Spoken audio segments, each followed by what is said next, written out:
안녕하십니까. 네, 반갑습니다. 네, 제 소리 잘 들리시나요? 네, 좋아요. 네, 반갑습니다. 그러면은 시작하도록 하겠습니다. 오늘 벌써 2월이네요. 금방 해가 바뀐 것 같더니.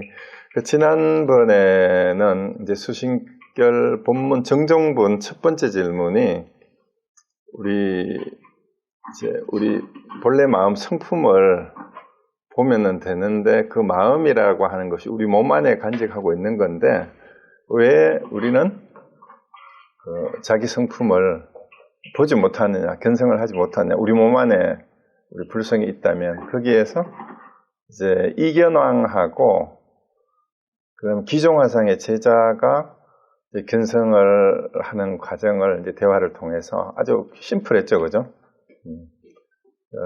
이제 보여줬는데, 오늘 이제 해야 될 질문은 이제 제목이 두 번째 질문이에요. 견성을 했다면 곧 부처고, 부처라면 신통력을 부려야 되는 거 아니냐. 근데 왜 견성했다 그러고 수행을 한다 그러는데 신통력을 부리는 사람을 보기 드무냐라는 그런 질문의 내용인 것 같아요. 그래서 오늘 또 준비한 이 자료를 파워포인트를 보면서 말씀을 드리도록 하겠습니다. 이제 두 번째 질문이에요. 두 번째 질문이 본문의 내용이 이겁니다. 그 앞에서 이제 제자가 이제 문답 형식으로 이제 하는데, 앞에서 말씀하신 견성이죠. 성품을 보았다는 것이, 스님께서 말씀하신 견성을 보았다는 것, 견성을 했다는 것이 만약 참으로 견성한 것이라면 바로 성인이시라 마땅히 신통 변화를 나타내어 보통 사람과는 다를 것입니다. 그런데 어째서 요즘 마음 닦는 사람들은 한 사람도 신통 변화를 나타내는 사람이 없습니까? 이렇게 질문을 했어요. 그래서 여러분 생각이 어떠세요? 여러분 이제 부처라면 신통 변화를 부리고 여러 가지, 여러분의 부처님에 대한 이미지가, 저는 어릴 때 부처님을 어떻게 처음 부처라는 말을 들었냐면 손오공 만화책을 통해서 이제 손오공이 여러 가지 이제 제주도 부리고 이제 삼장법사의 제자가 돼가지고 하는데, 부처님을 그 손오공이 아무리 요술을 부려도 둔갑술도 하고 해도 부처님 손바닥 안에서 놀잖아요, 그죠? 그래서 부처님은 정말로 그런 이제 신통력을 가진 그런 사람이 부처다, 이렇게 생각을 저도 어릴 때 생각했었어요. 지금 어른들 중에도 부처는 이제 삼명육통이라고 하는 6가지 신통력을 구족하고 있다라고 경전에도 나오고 그런 얘기들을 많이 하니까 정말로 우리가 범접할 수 없는, 생각할 수 없는, 우리하고 다른 어떤 그런 사람이 부처님이 아닌가. 그래서 견성하면은 부처라고 했는데, 그렇다면 왜 신통 변화를 나타내는 도인이 눈에 안 띄냐라는 그 얘기예요. 그래서 여러분 이제 말하는 신통력이라는 것이 이제 요거잖아요. 우리가 흔히 말하는 6가지 육신통이라고도 얘기를 하고 삼명육통이라고도 얘기를 하는데, 삼명은 앞에 세 가지 밝은 것이라는 뜻이에요. 그래서 천안통, 숙명통, 누진통을 삼명이라고 하죠. 그리고 이제 6개를 다 합쳐서 육신통이라고도 이제 얘기를 하는데, 천안통이란 말은 그냥 말 그대로 이 하나님이 세상을 바라보듯이 이 세상의 모든 것을 다 보는 것을 말하고, 그 다음에 숙명통은 과거와 현재, 미래를 아는 거예요. 이제 나와 다른 사람들의. 그러면 누진통은 일체 모든 번뇌와 망상, 이게 누자가 셀누자인데 생각이 자꾸 쓸데없는 생각이 자꾸 새어나간다라는 뜻으로 이제 셀누자를 루라는 말을 번뇌라는 말하고 동의어로 이제 번역을 해서 썼어요. 그리고 그러한 누가 새는 것이, 생각에서 자꾸 쓸데없는 생각이 자꾸 새어나오는 것이 다 한 것, 그게 누진통이죠. 근데 모든 번뇌와 망상이 다 끊어졌다면 그거야말로 이제 초기 불교에서는 아라한과 부처만이 누진통을 가진다라고 그렇게 얘기를 해요. 천이통은 모든 소리를 다 듣는 거고요, 세상에. 타심통은 말 그대로 상대방의 마음을 간파해서 아는 거. 그 다음에 신족통은 몸을 자유자재로 할 수 있는 건데, 예를 들어서 둔갑도 하고 손오공처럼 이제 손오공이 둔갑을 하잖아요. 그죠? 그 틀을 뽑아가지고 여러 개를 막 이렇게, 다른 가짜 몸을 보여주기도 하고, 그 다음에 또, 무협지나 그런 만화 영화에 나오는 것처럼 축지법을 쓰고, 이런 이제 몸을 마음대로 움직이고 자유자재로 하는 것을 신족통이라고 하는데, 자, 그럼 이러한 신통력을 가지는 그 사람이 바로 이제 도인이고 성인이 아니냐. 그럼 정말 깨달았으면 이런 신통력이 있어야 될 텐데, 요즘 마음 닦는다 하고 수행을 한다고 하는 사람들은 견성을 했다라고 얘기를 하고 견성해야 된다고 얘기하고 이렇게 얘기를 하는데 전혀 이런 6가지 신통력을 보이는 사람이 왜 없느냐라고 이렇게 얘기를 하는 거예요. 여러분들도 어떻게 생각하세요? 여러분 이런 신통력 가지면 좋겠죠? 근데 과연 이 신통력이라는 것을 어떻게 이해하고 받아들여야 될까? 초기 경전에는 분명히 이런 얘기들이 나와요. 아라한과 부처님은 이런 신통력을 가진다라고 얘기를 하고, 또 심지어는 외도도 마구니조차도 6가지 가운데 5가지 신통력을 가진다 그러죠. 근데 오직 누진통만은 부처님만이 가지는 신통력이다라고 이렇게 또 얘기를 해요. 그러면 부처가 된다라는 것은 일체 모든 본내와 망상이 없어진 것을 열반이라고 하고, 열반을 증득한 것을 부처라고 하잖아요. 그러면은 나머지 천안통, 숙명통, 천이통, 타심통, 신족통을 하더라도 부처는 아니라는 얘기예요. 그래서 일단 여기까지만 해놓고 이걸 어떻게 이해해야 되지 하는 게, 이제 천안이라는 말은 금강경에도 나와요. 천안, 법안, 불안, 해안 이렇게 해가지고 4가지 눈, 안목이 나오는데, 뭐 이제 점차가 있는 것처럼, 정차가 있는 것처럼 그렇게도 설명이 되기도 하는데, 과연 천안이다, 법안이다, 해안이다, 불안이다 하는 것은 또 무슨 의미일까? 이걸 한번 생각하면서 일단 이제 이 보조국사가 이 질문에 대해서 견성을 했다면 성인이고 성인이라면 신통력을 가져야 되는데, 신통 변화를 놔둬야 되는데 왜 요즘은 그런 신통력을 가진 사람을 볼 수 없느냐라는 질문에 대해서 일단은 여기는 그냥 넘어가고, 여러분은 어떻게 하면은 이런 신통력을 가질 수가 있을까? 경전에, 초기 경전에 보면은요, 이 수행을 하면 이 306통의 신통력을 갖출 수 있다라는 얘기가 분명히 나오는데, 조금 있다가 어떻게 하면 이 신통력을 갖출 수가 있는지를 제가 경전에 나오는 거를 안내를 해드릴 테니까, 여러분 신통력에 관심 있는 분은 기대하시라. 오늘 알려드리겠습니다. 경전에 있어요. 이 신통력을 갖출 수 있는 방법이. 자, 그런데 이제 보조국사의 답변을 일단 한번 보고 나서 이따가 말씀드리겠습니다. 보조국사는 거기에 대해서 이렇게 대답을 합니다. 그대는 경솔하게 미친 소리를 하지 마라. 신통력 얘기를 하니까 미친 헛소리 하지 마라 이렇게 얘기를 합니다. 자, 삿된 것과 바른 것을 분간하지 못하면, 정사죠. 그죠? 사와 정.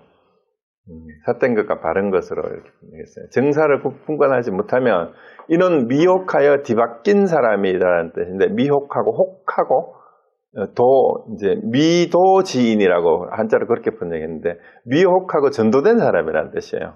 생각이.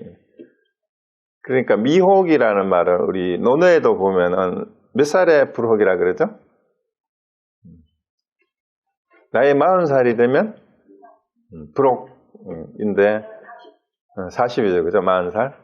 근데 그 공자가 왜 성인인가 하면, 나이 40이 되면은 불혹해야 된다라는 당위성이나 도덕적 명제를 얘기한 게 아니고, 공자는 나이가 70이 넘어서 제자들에게 나는 인생을 이렇게 살았노라 하고 실제 자기 삶이 그렇게 됐다라고 서술한 부분에서 나오는 말이에요. 나는 15세에 지우학해서 30에 이입, 홀로서기를 하고 40에 불혹했다라고 얘기를 했어요. 그래서 40이 되어서는 더 이상 혹하는 바가 없었다라는 얘기죠. 그러니까 어디에 혹하요? 삿된 것에. 정사를 구분하지 못하는 것을 미혹이라 그래요. 그 사기당하는 게 전부 다 혹하는 거잖아요. 그러니까 올바른 게 무엇인지 모르고 유혹당하고 미혹하고 하는 것이 다 이제 불혹인 거예요. 근데 여러분들은 여기 40세 미만은 계시나요? 안 계시나? 근데 여러분 스스로가 돌아봤을 때 이제 불혹이 됐는지 안 됐는지 공자의 기준에 한번 비춰봤을 때도. 근데 어쨌든 이 신통력을 얘기하고 신통 변화를 얘기하는 걸 미친 놈이고 정사를 구분하지 못해서 미혹한 전도된 인간이다. 그래서 요즘 도를 배우는 사람들이 입으로는 진리를 말하지만 마음으로는 물러나 굴복하여서 도리어 분수가 없다는 잘못, 거기가 무분지실이에요. 이제 분수 없는 이 실수, 이거 말이에요. 그러니까 이게 뭐냐 하면은 진리를 입으로는 말을 하면서 떠들면서 마음으로는 물러나 굴복한다라는 말을 풀어 썼는데 그 한자가 자굴로 나와요. 자굴. 스스로 태굴, 혹은 태굴이라 그러죠. 태굴. 그 태굴이라는 말이 여기 둘째 줄에 첫 번째 나오잖아요. 태굴. 태굴이라는 말을 물러날 태자고요. 그 다음에 여기는 굴복할 굴자예요. 굴복하다 할 때 이 굴자인데, 이거를 이제 이 마음자를 붙여서 태굴심이라고도 하고, 혹은 스스로 굴복하는 마음이라 해서 자굴심이라고도 얘기를 합니다. 그래서 이제 요즘 사람들이 입으로는 진리를 말하는데 스스로 마음으로는 이 태굴심을 가지고 분수가 없다는 잘못이라는 말이 뭔 말이냐면은 스스로 물러나 굴복한다는 말은 나 같은 사람이 어찌 깨달을 수 있겠느냐라고 얘기하는 게 태굴심을 가지고 무분지실하는 거예요. 우리 같은 사람이 어떻게 감히 부처가 될 수 있어, 깨달을 수 있어. 여기에 떨어지는 자들이라 모두 그대처럼 의심한다. 이렇게 얘기를 했어요. 그래서 사람들이 불교 경전을 공부하고 오늘도 이제 제가 여기서 그 수신경 강의를 한다 그러는데 어제 누구를 만나가지고 이제 뭐 안부를 묻다가 수신결 공부하는데 같이 오라고 이제 얘기를 하니까 이거 나 같은 사람이 공부하면 좋은데 나 같은 사람이 뭐 되겠나 이렇게 얘기를 하는 거예요. 근데 대부분의 사람들이 그래요. 불교 경전을 공부하고 법문을 들을 때는 좋다 하는데 이 견성하는 일은 특별한 사람들만 하는 거고 보통 사람들 나 같은 사람은 뭐 좋기는 좋은데 그게 되겠냐라고 얘기하는 게 그게 바로 자굴심이고 태굴심이에요. 그래서 바로 여기서 보조국사는 이걸 되게 아예 이제 강하게 질타를 하죠. 야 미신 헛소리 하지 마라. 정사를 구분 못하고 자굴심을 가지고 물러나서 나는 분수가 안 된다는 둥 우리 같은 사람이 어떻게 깨달을 수 있겠습니까? 견성할 수 있겠습니까?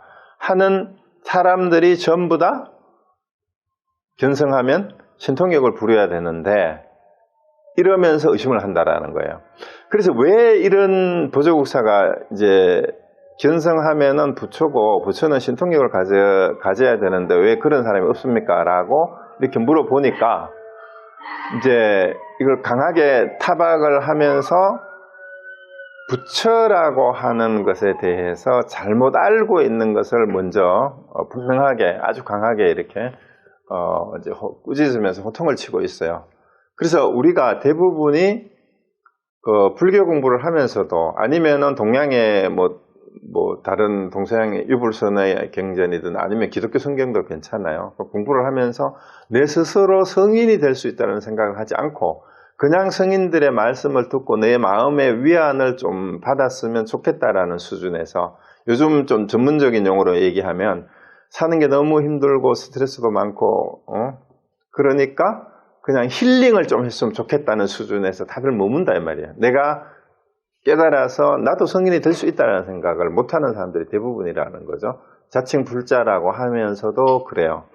그래서 이 보조국사가 이 수신결을 지으면서 생각했던 주 독자 대상은 누구겠어요? 사실은 출가한 수행자들을 대상으로 일단 1차적으로 초점을 맞춘 거예요. 그래서 출가를 한다라는 것은 이제 이 세속 생활을 다 버리고 오직 깨달음의 길을 가기 위해서 들어온 사람인데 그러면서도 이 깨달음에 대한 불교의 궁극적인 목표, 가장 첫 번째 해야 되는 일이 열반을 성취하는 일이 제 첫 번째 과제인데 그거는 멀리하고 이런 헛소리를 한다 이 말이에요. 그래서 이렇게 미친 소리 하지 마라 이렇게 얘기를 하고 그 다음에 이어지는 이제 구절이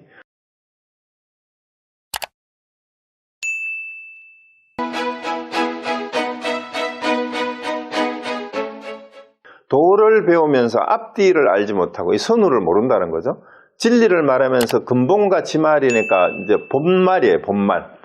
뭐가 중요하고 뭔가 지엽적인 것인지, 그러니까 근본과 지엽을 분간하지 못하면 이는 삿된 견해다. 이게 사견이라는 거예요.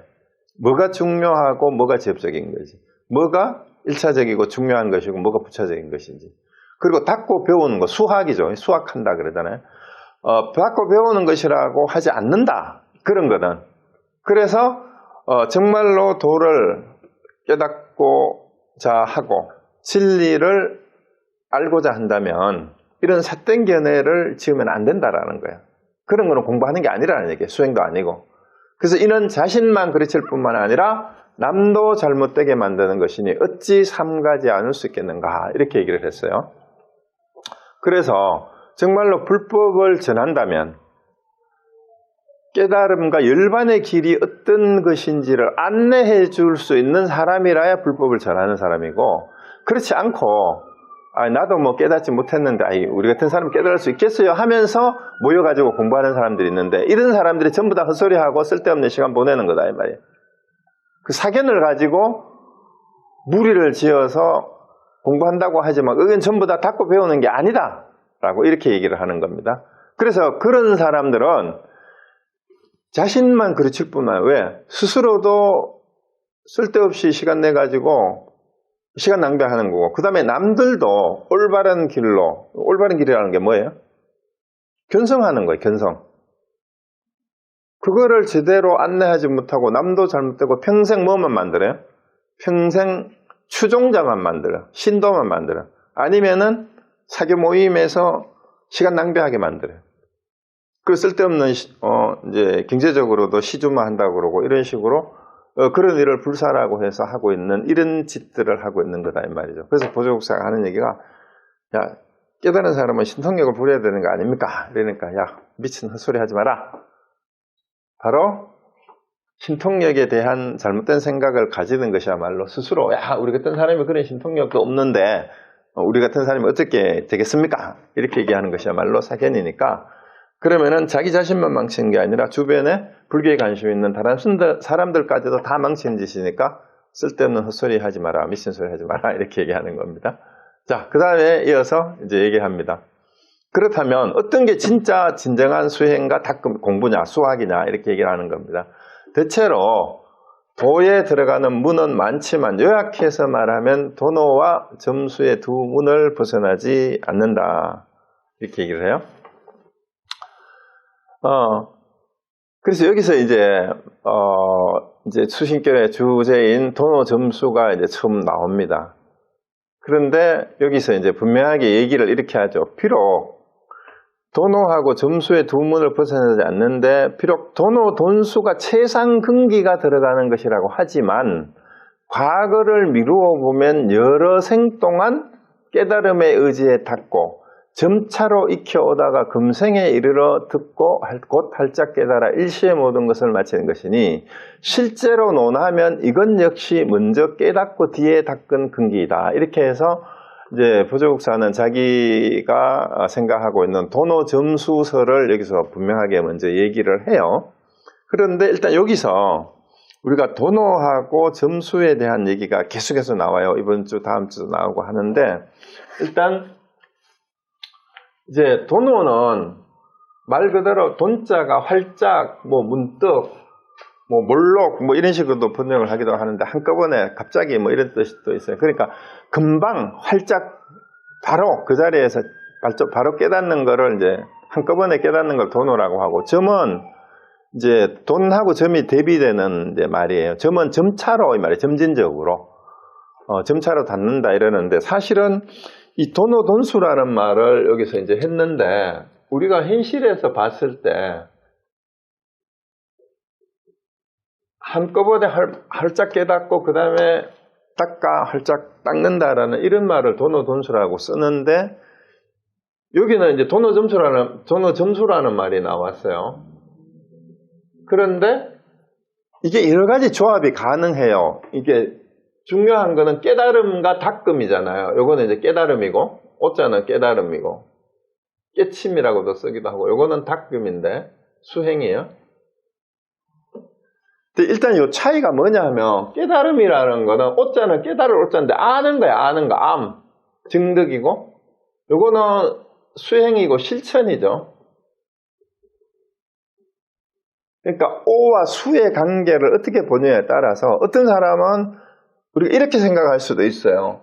예를 들어서 점, 수, 돈, 오 이런 말이 비슷하게 나오죠. 과거부터 점차로 닦아가지고 이생에 와서 활짝 깨달았다 이렇게 얘기하면 이건 점수도노가 돼요. 그러니까 수행을 닦기를 공부를 점차로 조금씩 지금 보통 사실은 이게 점수죠. 우리가 상식적으로 생각해 보면은 공부를 어릴 때부터 이제 제도권의 공부도 그렇잖아요. 유치원, 국민, 초중, 고등학교, 대학교를 거쳐서 그 위에 대학원도 가고 점점 공부를 하다 보면 나중에 진리를 알게 된다라고 생각하는 게 세상 사람들이 생각하는 거는 사실은 점수 도노가 맞는 거 아니냐라고 이렇게 얘기할 수도 있어요. 그죠? 그렇죠? 그 다음에 이제 이거를 뭐 조합을 다른 식으로 해도 돼요. 그 다음에 뭐 돈수 점호 이런 것도 있을 수가 있는지 모르겠는데 대략 이렇게 이제 어느 게 먼저냐 이 말이에요. 수행을 한 다음에 깨닫느냐 깨닫고 나서 수행을 더 해야 되느냐 아니면 깨달았기 때문에 더 이상 공부하고 수행하고 닦을 것도 없지 않느냐 그거 이제 도노돈수 쪽으로 이제 가는 거죠. 그래서 많은 사람들이 이제 우리 한국에서는 보조국사 수신결을 이제 굉장히 중요하게 여겨가지고 도노점수서를 한 번도 의문을 가지고 비판한 적이 없었는데 이제 행사에 계시던 성철 스님께서 이 보조국사의 도노점수서를 비판하면서 선가의 선문에 이거는 이단이고 사설이다. 이게 삿땡견이다라고 얘기를 하고 도노돈수가 맞다라고 이렇게 주장을 하면서 이제 학계와 이제 일반 수행에 관심이 있는 많은 불자들에게 크게 이제 그 센세이션을 일으켰어요. 그래서 실제로 해인사하고 송광사에서 두 차례나 크게 한국 학자들끼리만 이제 학회를 한 게 아니라 외국에 있는 이제 일본이나 이제 대만 그다음에 저 미국이나 프랑스 쪽에 불교 학자들까지 초청을 해가지고 돈점 논쟁에 대한 학회를 크게 열었어요. 그게 이제 70년대, 80년대 초반이에요. 근데 이 두 차례나 이제 했는데 그때 이제 도노돈수를 주장하는 해인사 성철 스님을 지지하는 쪽 학자들 스님들하고 여전히 이제 보조국사 진울의 입장을 옹호하는 도노점수는 송광사 파 쪽이에요. 송광사가 이제 보조국사가 거기 수행을 하고 했고 그 제자들이 계속해서 이제 법을 펴고 내려왔던 데가 송광사 쪽이거든요. 송광사가 이제 지금도 송광사가 보조국사가 보조 연구소원도 있고 그렇습니다. 그래서 이쪽을 이제 지지하는 측으로 크게 두 개가 갈렸어요.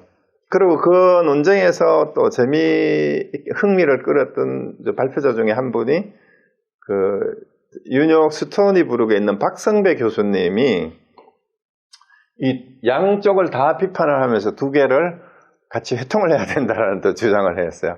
그래서 도노돈수적 도노점수설 뭐 이런 식으로 말을 붙이기도 하고 그랬었는데 어쨌든 지금 은퇴를 하셨는데 이 박성배 교수가 왜 주목을 받았냐 하면요. 이분은 원래 서울대 의대를 다니시다가 의사가 됐었어요. 그러고 의사를 그만두고 출가를 했어요. 출가를 누구한테 했느냐? 해인사의 성철 스님한테 했어요. 그러고 나서 해인사의 성철 스님 밑에서 공부를 하다가 동국대학교 불교학과에 또 진학을 해가지고 이제 승려 생활을 때려치우고 미국으로 유학을 오셔가지고 미국의 신학대학에서 기독교 신학을 공부를 하고 그 다음에 UC 버클리에서 박사학위를 받은 다음에 뉴욕 스토니브룩의 한국어과 교수가 되신 분이에요. 그러니까 이력이 아주 좀 특이하죠, 그죠? 그 스님도 했는데 스님 출가했을 때 성철 스님 분 중에 제자로 있었어요. 그런데 학회에 와가지고는 성철 스님은 엄청 비판을 또 한 거예요. 그래서 이제 박성규 교수가 엄청 그때 이제 관심을 갖겠는데 저는 그때 학회는 참석하지를 못했어요. 왜냐하면 제가 나이가 어려서 그때 불교를 몰랐을 때였어요.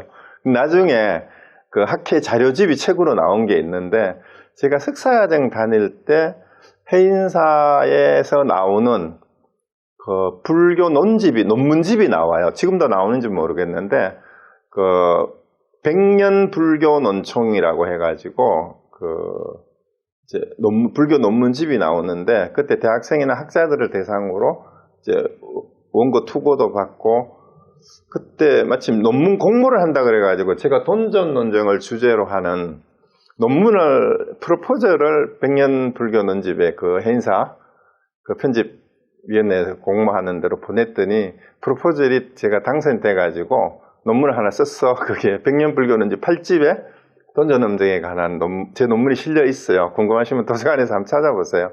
제가 있는데 그런데 그때 그게 제가 대학원 박사과정 1학년 때인가 그때 썼던 논문이에요. 그런데 그때도 이제 이 돈전 논쟁에 관해서 이제 송광사하고 해인사에서 있었던 그 주장들을 나름대로 이제 쭉 검토를 하고 양측의 주장의 문제점이 뭔지를 제 나름대로 이제 또 제시를 했었어요. 그래서 다음 주에 제가 그 내용하고 이제 돈전 논쟁에 대해서는 조금 더 디테일하게 말씀을 드리고 오늘은 주제의 질문의 주 요점이 돈전 논쟁은 첫 포문을 열었지만 깨달으면 신통력이 있어야 되느냐, 신통력이라는 게 뭐냐, 여기에 오늘은 일단 주제에 초점을 맞추고 돈전 논쟁에 대한 본격적인 내용은 다음번 강의에서 제가 조금 더 이제 말씀을 드릴게요. 일단 여기서 이런 식으로 여러 가지로 구분을 해서 볼 수 있는데 이제 성철 스님이 돈오돈수를 얘기하니까 그냥 그때 당시 성철 스님이 대중적으로도 인기가 또 많고 그 다음에 그 고려시대 때부터 한 1000년 이제 1000년은 안 되지만 한 7, 800년 동안 그 정설로 여기던 이제 보조국사의 돈오전수설을 비판을 하면서 성철 스님이 강하게 비판을 하니까 사람들이 새로운 주장을 하거나 또 강하게 비판을 하면은 그쪽으로 또 추종자들이 막 생겨요. 그래가지고 돈오돈수가 맞다라고 또 주장하는 학자들, 뭐 불자들이 막 이렇게 뜨드는 사람들이 그때 굉장히 많았어요. 80년대 말에. 그래서 돈전 논쟁에 대한 이제 얘기를 많이 이제 하게 됐었는데 일단 오늘은 제가 말씀드리는 거는 돈오하고 점수를 보면서 이제 뭘 이해를 하셔야 되냐 하면은요. 일단 돈오하고 점수를 나누어서 이 보조국사가 얘기를 하는데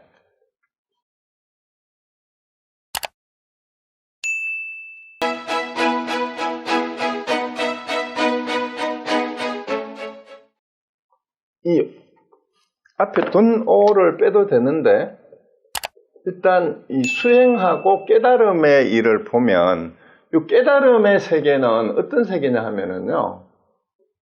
이거는 절대 세계에 대한 이거는 그 뭐랬죠? 본분, 본체, 그 다음에 뭐 열반이라고 해도 되고 진여라고 해도 되고 거기에 대한 얘기예요. 이 깨달음은 뭘 깨달느냐면. 그리고 이거는 절대적인 건데 여기는 이제 수행이니까 실천이죠. 그리고 이거는 현실 세속의 삶 속에서 육신을 가지고 살아가는 모습을 얘기하는 것이기 때문에 이거는 절대계가 아니고 상대적이에요. 상대적이고 이거는 현상계에 대한 얘기입니다. 일단 저는 이렇게 구분을 하고 접근을 하는 게 훨씬 더 쉬워요. 그래서 이 돈자는 빼도 되고 깨달음과 요게 이제 핵심이 깨달음 오와 수를 가지고 봤을 때 깨달음이라고 하는 것은 이제 열반의 세계를 말하는 거고 상대적인 세계가 아니라 이제 본성의 세계, 성품을 본다 했을 때 성품의 세계를 얘기하는 게 그 깨닫는다라는 그 말이니까요. 그리고 요거는 절대계라는 얘기는 상대적인 게 아니라는 얘기는 여기는 인과관계를 얘기했을 때는 여기는 인과가 없어요. 이걸 본무인과라고 저는 이름을 붙였어요. 본무인과. 그런데 여기는 상대적인 현상계의 세계는 항상 인과법이 따를 수밖에 없는 세계고, 당연히 여기는 인연이 작용을 하는 세계가 이 수행의 세계예요. 그래서 이 두 개를 일단 이렇게 구분을 해놓고 앞에서 나왔던 이렇게 그 신통력이 있어야 되는 거 아닙니까? 라고 질문하는 제자에 대해서 미친 소리 하지 마라. 그거야말로 스스로 태굴심을 가진 사람들이 자기 분수를 스스로가 비하해서 태굴심을 가진 사람들이 하는 소리다라고 얘기를 하는데, 사실은 그게 이제 뭐하고 관계가 되냐 하면은요, 아까 이제 그 적었던 태굴심이라는 거하고 이 반대되는 말이 뭐냐 하면은요, 태굴심을 자굴심이라고도 얘기를 해요. 스스로 자기를 굴복하고 자기를 비하하는, 혹은 자비심이라고도 해. 자비라는 그 부처님이 대자대비 그때마고 스스로를 비하한다라는 뜻이에요. 자비심. 근데 이거에 반대되는 말이 뭐냐 하면은 우리가 말하는 자만심이잖아요. 자만심, 아만심.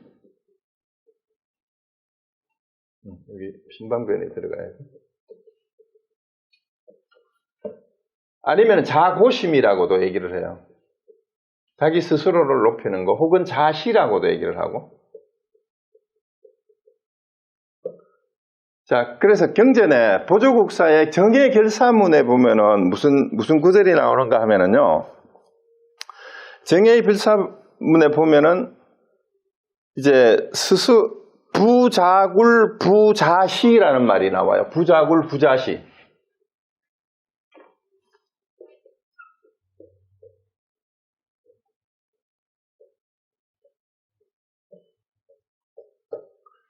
수심지는 부자굴하고 부자시해야 된다 이렇게 나와요. 이게 칠판이 보이나? 수심지는, 그러니까 마음을 닦는 사람들은 스스로를 굴복시켜서도 되지 않고 스스로를 자기를 너무 이거는 스스로 우쭐해야 한다라는 뜻이에요. 시자는 자기 스스로를 높여서도 되지 않는다라는 이런 말이 나오는데요. 정말로 마음 공부를 하는 사람들은 나 같은 사람이 어떻게 깨달을 수 있을까라고 하는 게 자굴심이고, 이거는 스스로를 비하하는 마음이에요.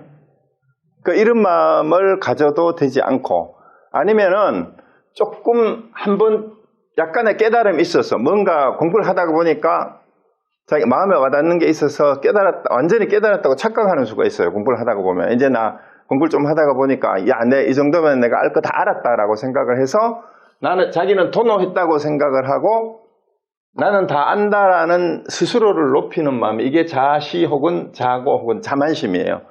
이 마음을 가지는데 그 둘 다 진정한 견성을 하는데, 일반을 증득하는 데는 둘 다 장애가 되는 거다. 그래서 자굴심을 가져도 되지 않고 자만심을 가져도 되지 않는다. 자시하는 마음을 가져도 안 된다라고 이제 부족사는 정예길사문이라는 다른 그 문건에서 그 얘기를 하고 있어요. 그런데 여기서 도노돈수를 일단 최상근기가 들어가는 것이라고 얘기를 한다라는 데서 우리가 알 수 있는 게, 돈점을 얘기하는 것은 근기론하고 관계가 된다라는 얘기가 이제 일단은 이제 한쪽에서 이렇게 짐작을 할 수가 있는데, 그래서 성광사하고 해인사에서 그 돈점 논쟁을 할 때도 이 근기론이 중간에 개입이 됐어요. 근기에 따라서 어떤 근기는 도노 점수가 맞고, 또 어떤 근기는 점수 도노가 맞고, 그리고 진짜 하근기는 점수 점오 점수 점오 점수 점오 점점점 계속 닦으면서 조금씩 깨닫고 점수 점오도 있어요. 점수 점오. 그러다가 나중에 이제 막판에 가서 활짝 깨닫는다라고도 얘기할 수도 있는데, 그런데 사실은 그 육조단경을 성철 스님도 인용을 하면서 육조 해능대사 문화에서는 돈법을 얘기했지 점법을 얘기하지 않았다라고 얘기를 하면서 이제 보조국사를 막 까버리는데, 사실은 육조단경을 어떻게 읽었길래 그렇게 읽었을까?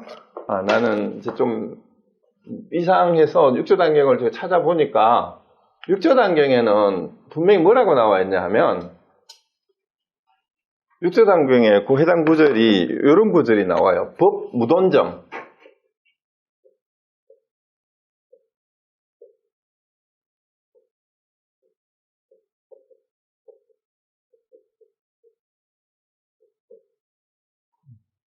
법은 돈점이 없는데 인, 유, 이둔이라는 말이 나와.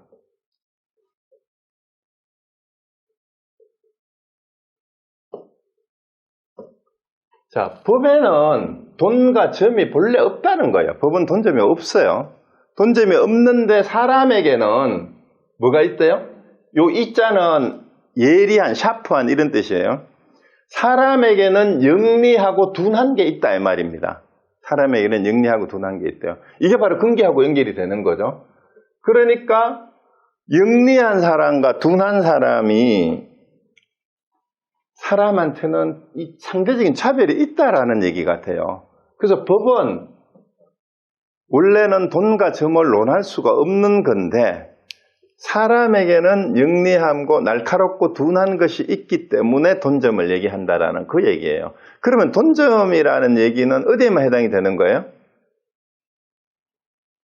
현실을 살아가는 인간들의 영리하고 둔한 근기의 차이 때문에 돈과 점을 얘기할 뿐이다라는 얘기로 오히려 해석하는 게 육조단경도 그렇게 해석하는 게 더 타당해요. 그러면은 법이 무돈점이라는 얘기는 깨달음의 세계는 사실은 돈오라는 말을 쓰지만 깨달음 앞에는 돈자라는 말도 붙일 수가 없어요. 왜? 돈이라는 말 자체가 활짝, 문득, 몰록 이런 식으로 한글로 어떻게 표현을 하든지 간에 깨달음의 세계는 아까도 말씀을 드렸지만 뭐예요?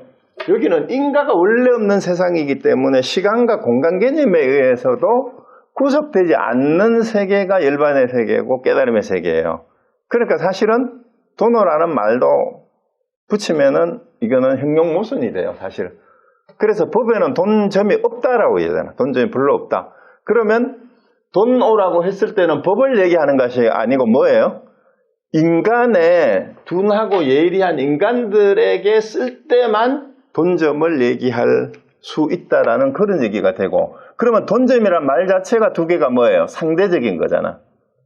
상대적인 것이기 때문에 이거는 상대적인 세계에서 인과법과 관련이 있는 내용이 이게 되는 거란 말이죠. 그러면은 사실은 깨달음이라 하지만 그 깨닫고 나서 현실 속에 살아가는 우리가 그 깨달음의 상태를 놓치지 않고 계속해서 지속시킬 수 있느냐 없느냐의 문제로 귀결되고 말아요. 알기는 알았는데 아차 또 깜빡하고 옛날에 하던 습관대로 습성대로 그대로 말과 행동과 생각을 그대로 한다라면은 아직도 완전히 습기가 남아있어서 없어진 게 아니다. 그렇게 얘기를 하면은 돈수를 주장하는 사람들은 그거는 완전한 깨달음이 아니고 해오다, 해오. 그냥 사량 분별해서 이치로만 이론적으로만 알았는 것일 뿐이지 그건 진정한 깨달음이 아니기 때문에 돈오라고 할 수 없다라고 또 이제 주장을 해요. 돈수설을 주장하는 사람들은. 그런데 그래서 해오라는 말을 이제 여기서 이제 그 학자들이 많이 썼어요. 그래서 그거는 해오지 아르마리로 그냥 알았는 것이지 진짜 깨달은 게 아니다라고 얘기를 해요. 아직도 수행할 것이 남아 있다면, 그 정말 깨달았다면 수행할 것이 더 이상 없어야 된다라고 이렇게 얘기하는 거죠. 그게 이제 돈수설에서 주장하는 그 내용입니다. 자, 그런데 그거는 요 구체적인 내용은 다음번 강의에서 한 번 더 말씀을 드리기로 하고, 오늘은 일단은 여기 보제국사 수신결에 나오는 본문의 내용만 일단 제가 설명을 드리고, 이제 신통력하고 관계되는 얘기만 일단 하겠습니다. 그래서 일단 여기 이제 다시 본문으로 돌아가겠습니다. 화면에 보시면 이제 도에 들어가는 문은 돈오하고 점수 두 문을 벗어나지 않는데, 이제 돈오 돈수가 최상의 근기다라고 하는데 사실은 여기서 어떻게 얘기를 해요? 활짝 깨닫는 것도 옛날부터 수행을 해오고 옛날에 깨달았던 내용을 점점점 익힌다라는 말이 이제 그 훈습이라고 얘기를 하는데, 그것을 수행을 계속 해오다가 보니까 이제 활짝 깨닫는 그런 시기에 이제 도달했다라는 것일 뿐이에요. 그렇게 해서 결국은 오랫동안 돈오해서 돈오 점수를 해오다가 마지막에 학철대오라고 하는 이제 또 돈수를 한 번 더 하는, 돈오를 한 번 더 하는 거죠. 근데 사실은 실제로는 이건 역시 먼저 깨닫고 나서 계속해서 수행을 해온 결과가 더 이상 닦을 게 없는 경지까지 가는 것이기 때문에 도노돈수라는 말은 이제 한번 활짝 깨달아서 딱 수행을 하면 지금 여기 이렇게 존재하는 것 외에는 더 이상 수행할 것조차도 그러니까 원래는 이제 그 반야신경의 무지영무득이라는 이런 표현하고 연결시켜보면 도노돈수가 맞죠. 더 이상 닦을 게 없어요. 얻을 바도 없고 뭐 해야 할 바도 아무것도 없는 걸 돈수라고 표현한다면 그런데 문제는 이 한국말로 번역하는 언어의 한계이기도 한데 도노돈수를 주장하는 사람들이 활짝 깨달아서 닦아 마쳤다라고 얘기를 해요. 닦아 마쳤다. 근데 닦아 마쳤다라는 말이 문제가 있어요. 왜냐하면 진짜 깨달음은 닦아 마칠 것도 없어요. 왜냐하면 마음은 성품을 보는 거는 제가 수신결 강의 첫 시간에 기억나세요? 마음은 형체가 없고 모양도 없는데 마음을 어떻게 닦느냐 이 말이에요.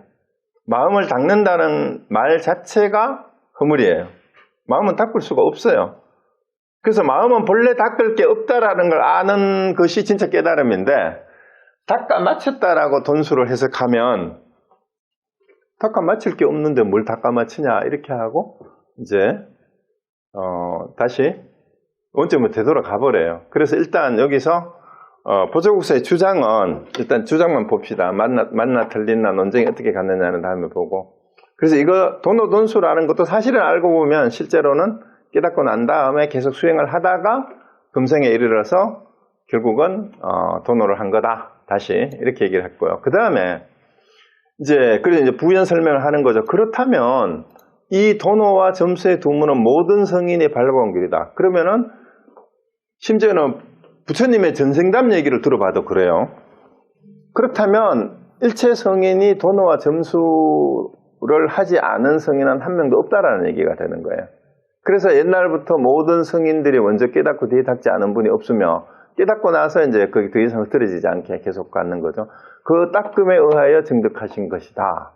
그 증득이란 말하고 일단 여기는 요게 이제 보조국사를 비판하는 사람들이 점차적으로 본다라는 게 뭐냐 하면은요. 먼저 깨닫고 난 다음에 수행을 계속하는 게 닦음이죠. 그 다음에 증득이란 말을 썼어요. 이렇게 되면은 도노보다 증득이 그 다음이 돼요. 그럼 어떻게 되냐 하면 이제 보조국사를 비판하는 분들은 이제 보조국사는 자기는 이렇게 표현을 했죠. 이거는 도노고 도노 한 다음에 점수를 계속 하고 점수를 하다가 보면은 증득을 한다 이렇게 얘기했어요. 증득인데 증득을 다르게 표현하면 증오예요. 증오. 증오가 미워한다 증오가 아니고 이제 증명한다는 깨달음을 확실하게 확증했다라는 뜻이에요. 그런데 이제 도노돈수설을 주장하는 생철 스님을 지지하는 사람들은 보조국사를 어떻게 표현하냐면은 여기서 보조국사가 얘기하는 말은 이거는 해오다. 그러니까 완전히 깨달은 게 아니라는 얘기예요.